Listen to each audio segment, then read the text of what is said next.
சம்பவக்காரன் செஞ்சது ஒன்னொன்னும் செய்க கரமான செய்க. என்ன ஸ்கூல்ல சேர்த்துக்கலன்னா கொளத்துல குதிச்சிருவேன்னு பிஞ்சு வயசுல ஹெட் மாஸ்டரை கதிகலங்க வச்ச அவரோட போராட்ட குணம் இருந்த பின்னும் தன்னோட உரிமைக்காக போராட வச்சுது. இந்தி தெரியாத போடான்னு 14 வயசுல இந்தி திணிப்புக்கு எதிராக ஆரம்பிச்ச இவரோட அரசியல் பயணம் அடுத்த 80 ஆண்டு கால தமிழ்நாட்டோட நிரந்தர தலைப்பு செய்தியா மாறுச்சு. இதோட தொடக்கம் அண்ணாவோட மாடர்ன் தமிழ்நாடு ட்ரீம் ஸ்குவாட்ல முக்கியமான கையா மாறதுல இருந்து ஆரம்பிக்குது. 1957 முதல் முறையா சட்டப்பேரவை உறுப்பினரான இவர் அதுக்கப்புறம் சாகர வரைக்கும் ஒரு தோல்வியை கூட சந்திக்காத ஒரு வேர்ல்ட் ரெக்கார்ட் ஹோல்டர்.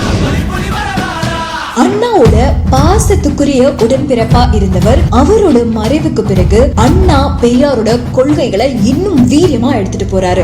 ஆண்டவன் படைப்பில் அனைவரும் சமமெனில் அவன் உயர் ஜாதிக்கு மட்டும் தங்கத்தால் மூளை செய்து தலைக்குள்ளே வைத்தானா, மற்ற ஜாதிக்கெல்லாம் மண்டைக்குள் இருப்பதென்ன களிமண்ணா சுண்ணாம்பா.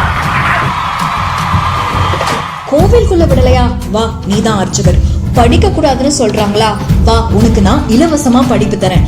மேற்படிப்பு படிக்க கூடாதுன்னு சொல்றானா, தூக்குடா அந்த நுழைவு தேர்வை. பொங்கலன்னா மட்டமா, இந்தாப்புடி சொத்துரிமை சட்டம். குடிசையும் கோபுரமாச்சு இவரோட ஆட்சியில.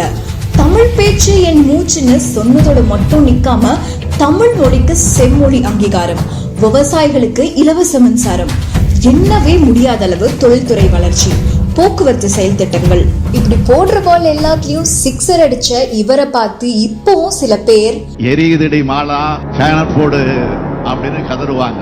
அப்படி அலறவங்க எல்லாருக்கும் ஒன்னு சொல்லணும்.